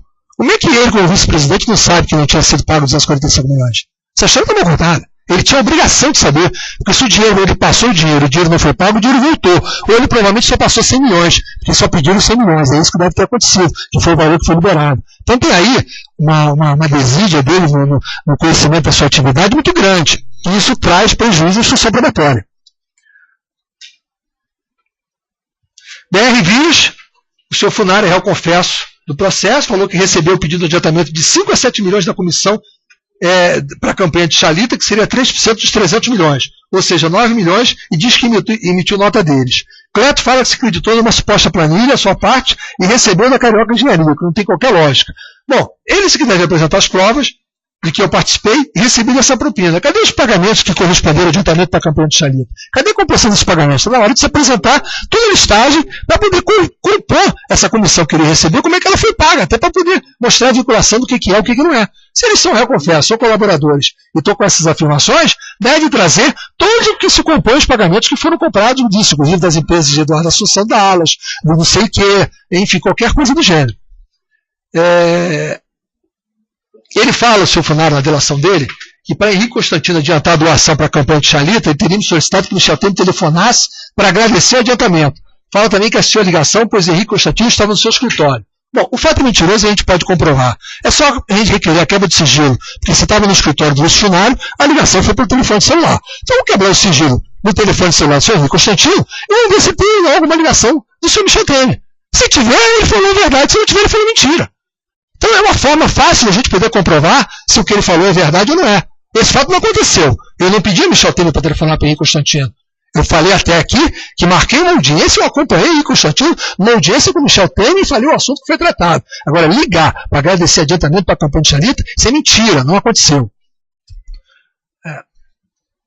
Misturar o patrocínio do meu site com o recebimento de algum acerto nesse assunto não tem lógica, o patrocínio foi por 30 meses, de agosto de 2012 a junho de 2015. Durante esse período, Funaro recebeu por notas das suas empresas de terceiros, como a tal Dallas, dentre outros, valores superiores, bem superiores, ao acordo que ele diz ter feito de propina com a BR Vias, que foram 3% do financiamento que foi colocado da BR Vias de 300 milhões. Isso é fácil de ver, além dos valores do lado da Chalita, que ele diz ter dado. Além disso, o Funaro fala na sua delação de 3 supostos casos de recebimento de vantagem devida no grupo de Constantino e atribui o meu patrocínio aos 3 eventos, ou seja, BR Vias, desoneração da Folha e ICMS de Brasília. Os 3 eventos ele fala a mesma coisa.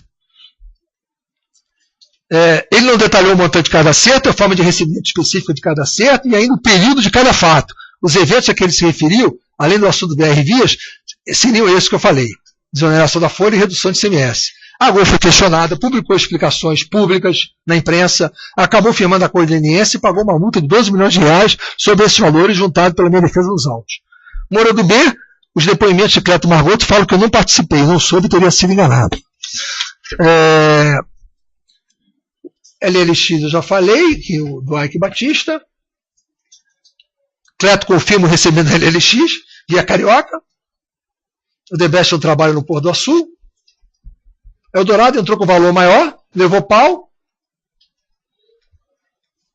Não sabia de viagem a Caribe de Fábio Cleto com o Joesne. Eu até acho que eu vi que ele viajou com ele algumas vezes, acho que para Nova York, sei lá o quê, na época eu acho que tinha.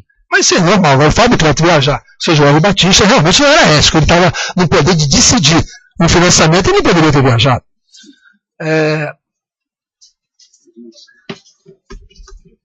Isso aqui eu já falei. Bom, Funaro de ter cobrado e emitido notas, Joel de ter pago, Cleto de ter se creditado uma planilha dele e recebido a Carioca na sua conta. Qual a prova que Funaro me pagou? Qual a prova que a planilha do Cleto tinha minha participação? Qual a prova da minha concordância? Qual a prova que eu recebi? As supostas planilhas de Funaro e Joel têm muitos furos contestados pelos dois e tem muitas omissões, além do que eu já falei aqui, fim de casa e tudo mais, helicóptero, aquilo que já foi falado. Linha amarela, bom, da mesma forma, embora não conste a denúncia, mas conste a delação do Cleto, já falei ao AS Raposo Tavares, que foi toda formalizada antes da entrada do Cleto. Isso que ele fala de Raposo Tavares, que não foi usada na denúncia, foi toda provada e feita antes que o Cleto entrou. Ele se creditou na planilha do valor e disse que a Carioca pagou. Quer dizer, a imaginação tem limite. A CSN, como já foi falado aqui, ela estava com problemas. Mas qual a prova que eu interferi para boicotar o financiamento? Muito se fala, qual a prova que eu interferi, a não ser a palavra do delator do Fábio Cleto? Já estou acabando, silêncio. Bom, foi colocado aqui que os projetos que o governo queria eram rapidamente analisados pela VITE, enquanto os demais sofriam uma verdadeira obstrução da VITE que retardava a análise. Isso era um fato. A VITE só trabalhava naquilo que o governo concordava. Aquilo que o governo não concordava, havia uma obstrução da VITE. Já falei das reuniões, já me perguntou. Já. Bom, houve aqui uma menção no depoimento que houve uma ameaça ao Hereda na última reunião. Não teve ameaça, teve uma discussão sobre a circulação dos cargos, que ele não aceitava qualquer troca dos cargos abaixo. Ele fala isso, que tem discussão de cargo. Marcos Vasconcelos fala isso também. Cleto, 3 anos depois, era a rainha da Inglaterra. Na delação do Cleto, no termo número 13, ele fala que depois do assunto Eldorado ser resolvido, houve um pleito para diminuir os covenants e permitir o maior endividamento do Eldorado. Fala a fábrica atuou a pedido de Funari, fala até que encontrou o Funari pessoalmente e lhe prometeu $1 milhão disso. Não me lembro de ter visto isso. Fábio disse que não recebeu. Não me lembro de ter visto isso na delação de Funari. Pode ser que tenha, mas eu não vi. A denúncia fala, na página 9, que Cleto sabia dos projetos por causa de uma instância chamada Comitê de Recepção de Projetos, que tinha participação de membros da FUG. Só que esse comitê foi criado em 2013, pela informação que eu apurei. Então, não tem sentido dizer que durante 2 anos ele sabia dos projetos. Os depoimentos de João Grassi e Imediato não deixam dúvidas da regulamentação em 2014 do pedido de vista. Quando houve o rompimento de Cleto com o Funari, eu desconhecia que eles estavam falando. Fábio falou aqui que entregou o currículo em 2010, também que não é verdade. E outra coisa, os currículos que eu recebi do seu Funari não eram para cargo de caixa. Para cargos. Como eu recebi de vários. Não foi pedido por ele, não foi entregou o currículo para colocar na vice-presidência da Caixa, até que não tinha esse tipo de situação. Entregou currículos, como entregou o que eu falei, entregou currículos para os cargos específicos que pudesse encaixar cada currículo. Ninguém disse aqui que me entregou currículo de Caixa. Ninguém me entregou currículo de Caixa. Bom, o resumo, Excelência, para dar uma palavra final e acabar, é que a denúncia conta com os fatos do FI e das carteiras administradas. Do FI são BR Guias, Eldorado, Brado, Realma, Peixe Energia, CSN e Petrobras. Das carteiras administradas tem o Porto Maravilha, Acupolo, Saneatins, Rastec e Lança. No caso do FI, além da nomeação do Fábio Cleto como representante da Caixa no FI ter sido de responsabilidade do presidente da Caixa, a instrução probatória só traz palavras de relatores e operações financeiras entre o Funari e Grupo Gol e Eldorado, onde se comprova a participação dele, mas não a minha. A Brado não tem qualquer prova. A CSN, Realma, Peixe Energia e Petrobras são operações que não saíram. Com relação às carteiras administradas, a Acupolo e Saneatins são de responsáveis da Odebrecht e cujo delator responsável pelo pagamento da suposta propina é o ex-presidente da Odebrecht Ambiental, que nega qualquer pagamento ou combinação. Quanto à Rastec, a empresa nega. Não existe qualquer prova de promessa ou pagamento, a não ser as palavras dos delatores, que se acreditaram numa suposta planilha feita por eles mesmos e supostamente teriam recebido, mas não apresenta qualquer prova. Quanto à Lança, ninguém fala, só o delator Cleto que afirma ter se acreditado numa planilha feita por ele. Não há qualquer comprovação. Quanto ao Porto Maravilha, se eu estiver atrapalhando, eu posso esperar em silêncio. Não, você pode ir. Quanto ao Porto Maravilha, existe a comprovação de depósitos bancários no exterior na conta do próprio ex-vice-presidente da FUG, Fábio Cleto, e na conta que atribuíram ao Henrique Alves. As outras 2 contas não têm nada a ver com qualquer beneficiário. Funari fala que recebeu se acreditando numa planilha feita por ele mesmo, sem comprovação. Além disso, existe o ato de ofício do Conselho Curador do FGTS, aprovando a resolução, autorizando a participação da Caixa na operação consorciada urbana do Porto Maravilha, onde votaram Morena Franques de Fui e André de Souza, Real Nação Conexa, e com o depoimento aqui do delator da Odebrecht, Benedito Júnior, dizendo ter pago a ele 4 milhões de propina pelo Porto Maravilha. Também temos que no Conselho da Vifug, quem aprovou a operação foi Joaquim Lima, ex-Vifug, que depois, por solicitação de Vitor Hugo, Real Nação Conexa e Marcos Vasconcelos, submeteram uma segunda votação para aumentar o intervalo da proposta da Caixa no leilão, que seria realizado. O valor passaria de R$ 545 no CEPAC para um intervalo de 545 a 560. O leilão não teve competidor, saiu pelo preço mínimo de R$ 545 e a segunda aprovação foi desnecessária. Se não tivesse havido a segunda aprovação, a Caixa teria ganho o leilão de qualquer forma. Além disso, o depoimento de Cleto fala que seria desnecessária a aprovação da Vifug, já que estaria aprovada na Viter e, com isso, virtualmente aprovada na Vifug, já que 4 dos 5 votantes do Conselho da Vifug já haviam votado e aprovado no Conselho da Viter. Por fim, é importante destacar que não foi financiamento, sim um leilão, onde a Caixa poderia não ganhar, tanto que a Caixa se preparou para uma possível disputa aumentando o preço a ser ofertado na disputa, comprou CEPACs, título público, e não contratou financiamento ou obras. Funari, no seu depoimento, aqui falou que vendia fumaça, porque Cleto não tinha qualquer poder. Tudo era feito pela Viter, tanto no FI quanto nas carteiras administradas. No FI, Cleto tinha um voto em 12. Nas carteiras administradas, como ele mesmo falou, estando aprovado no Conselho da Viter, estava virtualmente aprovado no Conselho da Vifug, já que 4 ou 5 votantes já teriam aprovado no Conselho da Viter e não iriam mudar o voto. Funari falou também que tinha que torcer pelos outros 8 votos, já que o quórum mínimo para a votação do comitê do FI era de 9 membros. As considerações que eu queria fazer pelo minha alta defesa, eu agradeço a Vossa Excelência a paciência e a oportunidade para que eu possa exercer minha defesa.